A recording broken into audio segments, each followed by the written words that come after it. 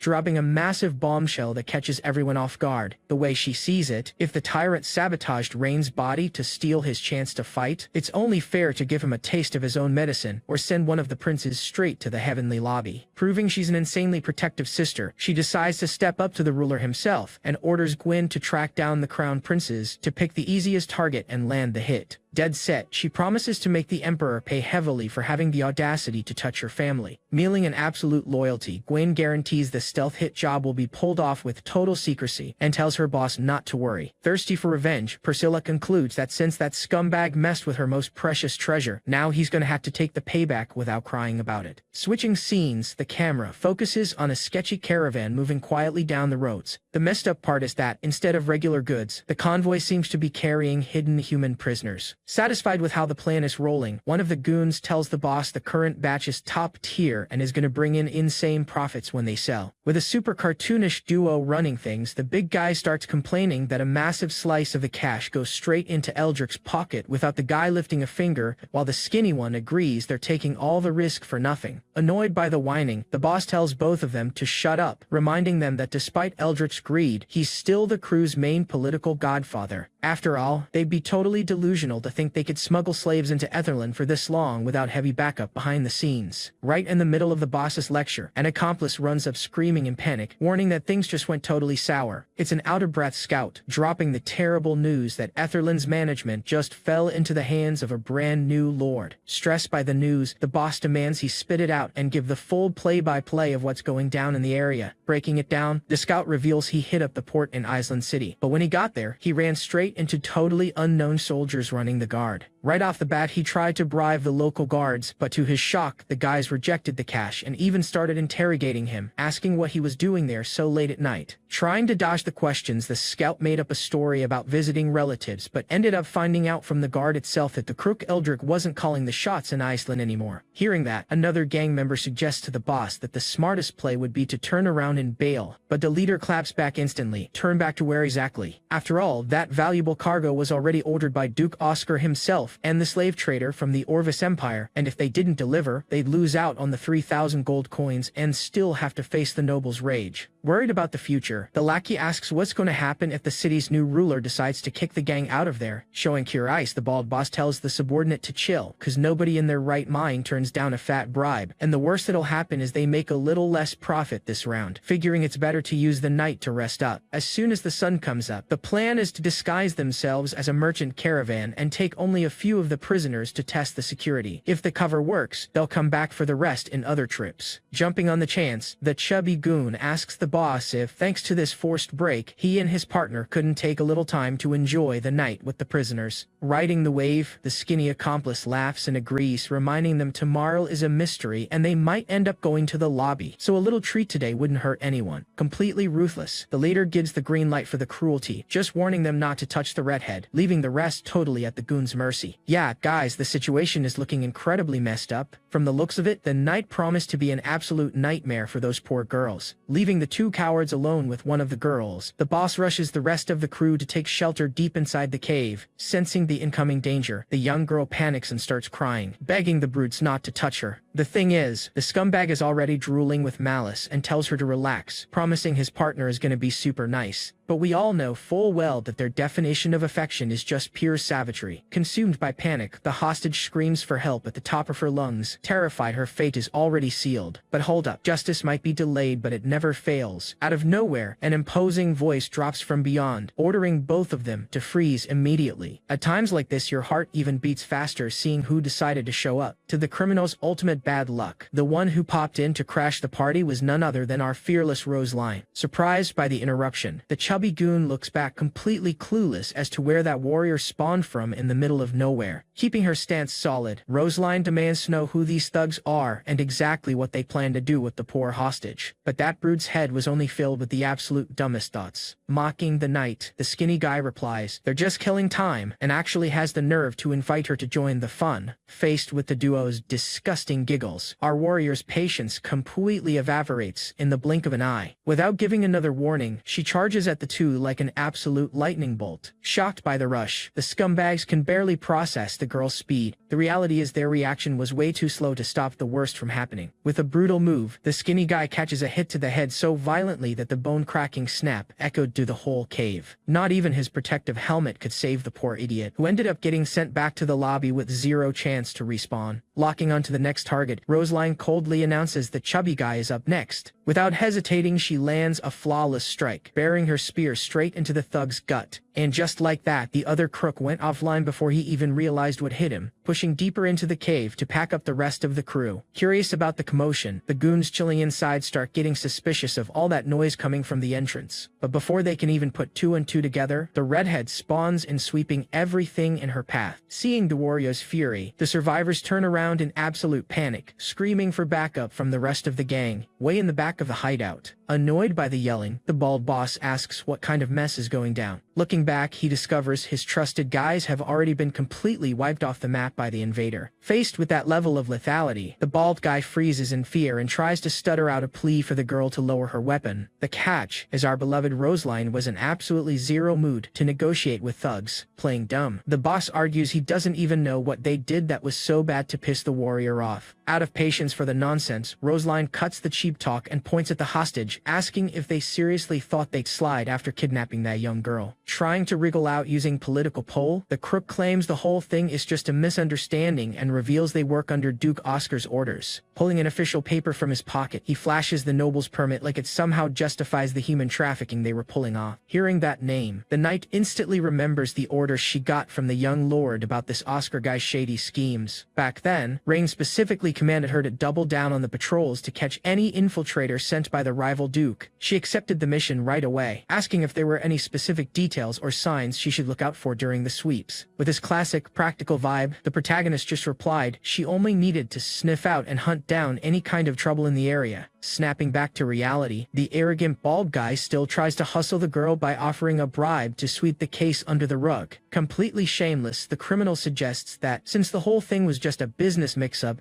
they could totally forget it happened in exchange for a fat reward. The thing is, even without fully grasping young Master Rain's sarcastic intentions, Roseline knew exactly what her duty was right then. Rejecting any bribe with absolute disgust, she's outraged by the audacity of those criminals who dared to disrespect her lord's lands hands under Duke Oscar's orders. With an intimidating glare, she orders everyone to surrender and drop to their knees immediately. Otherwise, her spear would send a few more bodies straight to the lobby. Realizing the bribe failed miserably, the bald guy loses his cool and starts cursing the warrior, telling her to back off before things got genuinely ugly for her. Ordering his men to surround the warrior, the boss mocks her courage, asking if she really thought she'd walk out of that dark cave in one piece. The thing is, we all know exactly what this woman is capable of. Without a doubt, those amateurs were about to catch the absolute worst beatdown of their lives. Flexing pure authority, our fearless commander repeats the ultimatum: surrender now or get ready for the worst. Completely blinded by ego, the leader draws his weapon and gets ready to brawl. Mocking her, he asks if the girl is really in that much of a rush to go to the upper room. Tired of the cheap talk, Rosalind gives zero chances and charges full force at the enemy. Using her overpowering strength, she strikes the opponent so hard it launches him straight into the air. On the way down, she combos it with a devastating knee strike dead center in his chest, throwing the scumbag right against the cave rocks. After the criminal's body slams into the ground and rolls through the dust in pure humiliation, Rosaline walks calmly over to him and rests the sharp tip of her spear right against the defeated guy's throat. Staring coldly at the rest of the gang, she repeats the warning that if they don't want to go back to the lobby today, they better surrender without making a peep. Right at that moment, the rest of Aslan's squad arrives for backup, showing the patrol was fully surrounded. Relieved to find their leader safe and sound in the hideout, the soldiers rush in to support and ask if she needs any medical help. Taking control, Rosaline orders them to arrest all the traffickers without exception and lock them in the dungeon until young Master Rain decides their fate. Without missing a beat, the Imperial troops follow orders and start slapping cuffs on the criminals. Right after, the scene cuts to the Island Administration headquarters. Outside the young lord's office, Rosaline knocks on the door and announces she's bringing an urgent report about the region's security. From inside, Rain gives her the green light to enter and asks her to drop the news without beating around the bush. Bowing respectfully, the commander reveals she intercepted a smuggler caravan coming straight from Duke Oscar's turf. Hearing the report, the protagonist flashes a satisfied smile, joking that she managed to find trouble way faster than he expected. Curious about the tea, Rain asks what kind of shady cargo the caravan was moving illegally. With a serious tone, she reports the gang was smuggling kidnapped women, carrying official safe conduct stamped by the rival Duke himself. Noticing the young master's face instantly drop, the warrior gets a bit confused by the sudden vibe shift. Completely outraged, the boy slams the table and rants against the scumbag's audacity to kidnap and sell his land's valuable workforce, concluding the enemy noble must have a death wish. Moments later, the action shifts to the depths of the damp dungeon. With calm steps and an intimidating glare, Rain walks up to the cell where the bandit leader is chained up. Confronting the criminal, the young lord points out they were way too bold trying to smuggle human lives right under his nose. Flexing totally unearned arrogance, the prisoner mocks the lord, clapping back that real audacity is a spoiled brat daring to challenge the powerful Duke Oscar. Even without understanding how the protagonist took charge, the criminal says it'd be safer to cooperate immediately to dodge a miserable end. Ignoring the cheap threats, Rain focuses on what actually matters and asks how long the city's former lord, Eldrick, was in bed with this corrupt scheme. Proud of his dark hustle, the leader confirms they trafficked hundreds of women to the Orvis Empire for years on end, and that cargo was just the tip of the iceberg. Frowning, the young lord demands to know the location of the rest of the prisoners, realizing there was a much bigger stash hidden in the area. Laughing hysterically, the bald guy refuses to drop any intel, mocking that even if the young master dropped to his knees and begged, he'd never spilled a secret. Keeping his ice, Rain warns the game has changed since that worm's life now belongs to him, and his stubbornness will only lead to extreme suffering. Blindly trusting his high-level contacts, the prisoner insists the Duke's influence will keep him safe, and any attack on him would result in the Lord's death. Giving absolutely zero care to the threat, Ray makes it crystal clear that Duke Oscar's political immunity turns to garbage the second it crosses Aslan's borders. Trying to keep up his tough guy act, the mobster tells the kid to stop barking and claims that cheap speech won't shake his confidence. Sick of wasting time with this arrogant clown, Rain just shrugs and calls in the ruthless Leah to take over the interrogation practically. Without hesitating for a single second, the elite assistant steps up coldly against the target. With a surgical and lightning-fast move, she hurls a sharp blade straight at the stubborn bald guy. Taking almost zero time, the bandit leader changes his mind real quick and starts screaming that he's gonna spill everything once and for all. Revealing a hideout, He says there's an old abandoned hunter's cabin in the South Forest where the rest of the girls are stashed. Knowing this, the MC decides to step out, but before leaving he tells Leah to notify Roseline to prep the cavalry immediately. Definitely, those poor girls need to be rescued ASAP. But right before crossing the door, he drops a crystal clear warning to Baldy that this better not be a lie, cause if it is, the scumbag is gonna wish he was never born. Everything points to this crook actually setting up a trap to send the MC straight to the lobby. Right there in that hunter's cabin, the Duke's dangerous assassination squad was posted up and waiting. Shortly after, our squad finally pulls up to the given location. The one who steps up to scout the area is the fearless Roseline. With that, after sweeping the terrain, the warrior confirms to the MC that Baldy wasn't capping, since the shack shows fresh signs of activity. Right after hopping off his mount, the MC already orders everyone to stay on max alert in case of an ambush. From the looks of it, our young master was already predicting this was going to be a massive trap. Just before Ren makes any move to go inside, Roseline steps up and says she'll handle opening the door herself. All this just to guarantee everybody's safety. The moment she pushes the door open, Roseline gets a massive surprise. Seeing someone approach, one of the prisoners begs desperately not to be hit again, which is exactly what shocks the warrior. Making things worse, it wasn't just 3 or 4 victims, but dozens of them crammed together. Faced with this scene, the MC immediately orders the rescue to begin and get everybody out of there. Protective as always, Roseline takes a step forward to calm the prisoners down. Suddenly, danger pops out of nowhere with a projectile fired straight at her. Since we're talking about Roseline, she just deflects the attack with a quick swipe and alerts everyone about the enemy strike. Worried about the leader's safety, the warrior screams for all the guards to protect Master Rain. Quickly, the knights form an unbreakable wall around the young master. Right after a few mysterious figures start stepping out of the shadows at the end of the hall, taking the floor, the mercenary boss asks if this squad belongs to the powerful Grand Duke Ardalion. With that, he claims he'd rather dodge unnecessary conflict, suggesting everyone lower their weapons for a friendly chat. Cutting the small talk short, Roseline claps back saying there's zero chance of them talking things out. Then, the MC signals for her to chill out and wait a second. Showing some curiosity, he asks the criminal what exactly he wants to negotiate. Spilling the scheme, the assassin explains they've been supplying this human cargo to Duke Oscar for a long time. According to him, a top-tier piece goes for over 1,000 gold coins, while the basic ones sell for at least 100 gold pieces. If Rain locks in a partnership with the gang, they promise to hand over a fat annual cut of that revenue. On top of that, they offer to hook up some exclusive orders tailored to the MC's taste completely free of charge. Feeling disgusted by the pitch, Roseline gets furious and can only think about how much of a human piece of trash that gang leader is. With his classic greedy vibe, the MC decides to play along and asks how big his slice of the pie would be. Hearing that, Roseline almost drops dead, wondering if she actually heard that right. Eager to close the deal, the criminal offers a solid 10,000 gold coins a year to lock it in. Feeling insulted, the MC sarcastically asks if the gang went broke to offer such a pathetic 10,000 coin handout. Keep in mind the allowance he gets from his older sister is way bigger than that pocket change. Surprised by the nerve, the villain decides to ask what the ideal number would be to close the deal. Flexing all his ambition, the kid casually drops the humble request of 100,000 gold coins a month. Shell-shocked, the leader asks if he's lost his mind, since there's no way they can generate that kind of cash to meet his demands. Faced with the rejection, Rain makes it clear that if they don't have the funds to pay up, the chat is officially over right there. Without blinking, he orders Roseline to use her spear and turn all the bandits into shish kebabs. Promptly, Roseline accepts the order and has her knights, who were holding swords before, draw their bows and arrows in the blink of an eye, showing the squad is truly multi-purpose. Desperate, the mercenary begs for time and asks him to chill, arguing there's no rush to decide and that even though he doesn't have the power to lock in that amount, reporting the case to Duke Oscar could settle everything perfectly. Obviously, all this whining was just a cheap excuse to run away and come back later with a whole backup army. Trying to sweet-talk the MC to prove his supposed good faith, he offers to drop 10,000 coins right there as a down payment. Rejecting the offer instantly, the MC warns there's no deal and tells Roseline to kick off the fight. Realizing he's cornered and things went south, the villain boss screams for his gang to run for the exit. With that, everybody bails in absolute panic. Yelling at the top of his lungs, the commander tells the survivors to look for cover in the mountains. Unfortunately for the runners, Rosaline is already fully mounted on her warhorse and ready to counterattack. Wasting zero time, the commander signals the strike. With that, all the archers unleash a rain of deadly accurate arrows on the targets. Spotting the aerial threat, the mercenary boss reacts fast so he doesn't get hit. Focusing his power, he casts a magic barrier using the water element. However, too focused on his front defense, he completely misses Rosaline's high-speed approach from above. She barely misses landing a devastating direct hit on him. Landing like an absolute boss, she announces that the enemy forces have already been completely wiped out by her troops. Faced with the inevitable end, she suggests he just give up and accept that he's going offline once and for all. Taking a look back, the scumbag realizes almost his entire squad has already gone to the lobby. Aware of the disaster, he figures that if he sticks around in this direct brawl, everybody's gonna go to the upper room real quick. But at that exact moment, his eyes lock onto the MC, who looks completely vulnerable with zero guards nearby. With absolute certainty, that setup looked like the flawless chance to secure his escape. Without hesitating for a single second, the crook decides to make his move. Screaming desperate orders, he tells the surviving goons to act as meat shields to cover his push. Catching the cowardly rush, Rosaline screams desperately to warn her lord. Since she's locked in combat, she yells for the soldiers to protect the young master immediately. However, it seemed like it was going to be too late for the armored soldiers to react. Lunging at the target, the villain warns the MC he dug his own grave with all that stubbornness. But before he can even land a single hit, an unexpected roadblock pops up right in his path. With insane agility, Leah steps in the way and blocks the assassin before he can lay a finger on the MC. Honestly, who actually thought she'd leave her favorite boss unprotected? To the crook's shock, the brutal punch thrown by the maid sends him flying straight backward. Pretty dizzy from the impact, the invader struggles hard to get back on his feet. It becomes crystal clear to him that the girl in the maid outfit is far from just some average housekeeper. Getting his stance back, he decides to risk one more savage attack, but this time, his target totally shifts, and he focuses all his energy on taking Leah down. Trying to catch her off guard, he launches an extremely dangerous kick. Flexing her ridiculous strength, our beloved servant tosses him away like he's nothing. With the hit, the poor guy goes spinning through the air like an out-of-control top, only stopping when he crashes straight into the Imperial Guard's defense line, giving zero room to breathe. Leah rushes the invader again, furiously asking how he has the audacity to try and hurt the young master. Looking from the outside, it seems the bandit boss is already doing pretty bad after taking so many heavy hits. But to our surprise, the scumbag still had one last trick up his sleeve. Taking advantage of a split second of distraction, he throws a hidden blade straight at the unprotected MC. Getting caught totally off guard by the dirty move, Leah goes into instant panic mode. Actually, even our hero gets a little shaken, since he wasn't expecting such a fast reaction. Seeing the immediate danger, Rosaline screams desperately for her lord. Meanwhile, Leah almost has a heart attack from pure stress seeing her master in danger. Trying to keep control, the MC orders everyone not to panic and to hold the defensive formation. However, the two totally ignore the command and sprint toward him to protect him with their own bodies. Watching the chaos, the villain realizes this is the exact perfect window he needed to bail. Reaching the leader, Rosaline asks if he made it out unharmed from that backstabbing attack. Instantly, she commands the troops to drop the search for the runners, stressing that the absolute priority is getting young Master Rain back safely. Right after she turns to give orders for the maid to help the boy out. Safe to say, the moment she looks for the girl, she realizes Leah has already vanished off the map. Changing scenes, our story takes us straight deep into the thick forest. Right there in the middle of the trees, the treacherous mercenary is still running like his life depends on it to save his own skin. With his heart in his throat, the guy knows he has to run like there's no tomorrow, cause this is his only shot to survive and deliver the full tea to Duke Oscar. But, right in the middle of his sprint, the crook ends up running into a mystery woman on the path. It felt like the terrifying Leah was about to spawn there, but the one who actually shows up is Priscilla. To make things even more tense, she appears totally chill, dropping a "good evening," which instantly flashes the red alert that things are gonna go south. Right then the goon freezes and wonders what kind of crazy lady is taking a walk in the woods at this hour, thinking she probably isn't much of a threat. With pure elegance, the noble asks for a second to introduce herself properly, revealing she's none other than Grand Duke Ardalion's oldest daughter, Priscilla Edgar herself, ruler of Thulan's lands. Faced with that reveal, the criminal almost falls backward in shock and asks what a top-tier authority like her is doing lost out there. A whole movie even plays in the guy's head that Duke Oscar's dirty deeds were finally exposed and the whole scheme just crashed and burned. However, with a cryptic smile, Miss Priscilla drops the truth and lets him know that the squad he was fighting earlier is part of her brother's crew. Specifically, it was the elite troops of Grand Duke Ardalian's third heir, young Rain Edgar. That's when the scumbag realizes the massive hole he dug himself into, cause if he knew the kid was the real main character of the story, he never would have dared to poke the bear. Smirking, Priscilla notes that tonight's fishing trip was pretty successful, and seeing Rain's glow up today was an awesome surprise. Totally lost in the conversation, the bandit just stutters and asks what she means by surprise. Taking her time, the girl explains that her little brother Rain blew past all expectations and didn't disappoint her at all. With that, she praises how her brother is still that insanely smart and grounded guy, able to keep his cool even when dealing with a worthless worm. But even though she's taking a few steps toward him, the crook doesn't need to wet himself in fear, cause she doesn't plan on doing anything tonight. Suspicious of getting off so easy, the invader asks if she's really just gonna stand there watching without doing anything. Nodding, the noble promises she is, stating her only intention there is to watch the show from the VIP seats, especially since the mess the guy got himself into is so colossal that she won't even have to lift a finger to get involved. Suddenly, a bizarre chill and an extremely dark presence start creeping up right behind the poor dude's back. In that instant, an unexplainable panic hits, and the guy just doesn't understand why his entire body started shaking like a leaf. But one quick peek over his shoulder is all it takes for the unlucky guy to come face to face with the furious Leah, who pulled up ready to collect the debt. With a deadly glare, the assistant asks if the bold idiot really thought he could hurt the young master and just walk away freely. Desperate to try and save his own neck, the invader starts begging for mercy, swearing up and down the whole thing was a misunderstanding and he didn't do it on purpose. The catch is, at this point in the game, his time for throwing out cheap excuses expired a long time ago. Without a second thought, Leah simply channels some mystery energy from beyond and makes the guy float in midair. At that moment, the assassin has absolutely no clue what's happening, much less why his lungs just totally locked up. After all, what kind of overpowered mate is this who, besides wiping the floor with people in a fistfight, is also cracked at magic? From what I remember, Leah had never flexed her mystic side before, which makes the whole thing even crazier. But from the looks of it, this girl knows way more about combat than she lets on. Right as she casts that mystery emblem, the scumbag's body starts shaking at max speed. Then, the guy simply turns to dust and goes offline instantly. Keeping it classy as always, the cutie just throws up a quick shield after all. Nobody wants to ruin their work uniform with villain trash. To wrap it up perfectly, she drops that classic shade saying, the poor guy practically begged to go straight to the lobby. Reaching out to Priscilla, she lets her know little boss Rain got hurt and she needs to head home right away. Hearing that, Priscilla gives her the green light to bounce as soon as the elite maid vanishes from sight. With that, Priscilla turns to Gwen and asks if it wouldn't be a good idea to give Rain a heads up so he never, under any circumstances, pisses Leah off. Right at that moment, mystery smoke starts popping up right in front of her, revealing a portal where Gwen herself spawns looking flawless. Quickly, the loyal right hand chills her boss out, saying that no matter what kind of crazy stuff young Master Rain pulls, Leah would never hurt him. Laughing at the situation, Priscilla jokes that sounding like that makes the MC look like a total player, but Gwen instantly defends herself, swearing she'd never cross the line since she's just an employee. Enjoying the chat, the boss wonders if maybe she should just hook the two of them up, getting a flustered plea from Gwen to stop with those kinds of teasing jokes. Getting back to a serious vibe, Priscilla orders a very direct message sent to Duke Oscar, asking if he lost his mind since he clearly has too much free time, making it crystal clear that messing with the Edgar dynasty comes with an extremely heavy price tag. Promptly, Gwen confirms she'll handle every single detail perfectly. With the plans locked in, the smartest move now is to sprint back to the mansion before Rain realizes his protective sister is missing. Switching scenes, our camera focuses back on the main rooms of the mansion, where we find Leah being super caring and patching Rain up, all worried asking if the wound is bothering him. Playing tough, the MC swears up and down it's nothing but a tiny little scratch. But, being a slick guy, he starts acting dramatic and pretending he's in pain just in case he can score some extra sympathy from her. Putting her foot down, Leah declares he needs to stay put in his corner and is strictly banned from stepping outside until he's 100% healed, while the handsome guy insists she's overreacting over nothing. Glaring at him dead serious, the girl warns she doesn't want to hear any excuses, and as soon as she's done wrapping the bandages, his destination is straight to bed, no crying allowed. Suddenly the bedroom door gets thrown open, completely killing the vibe between the two. Spawning and looking super worried, Priscilla arrives saying she heard the youngest of the family ended up taking a hit in the last fight, and if you like it, drop a like for the next part.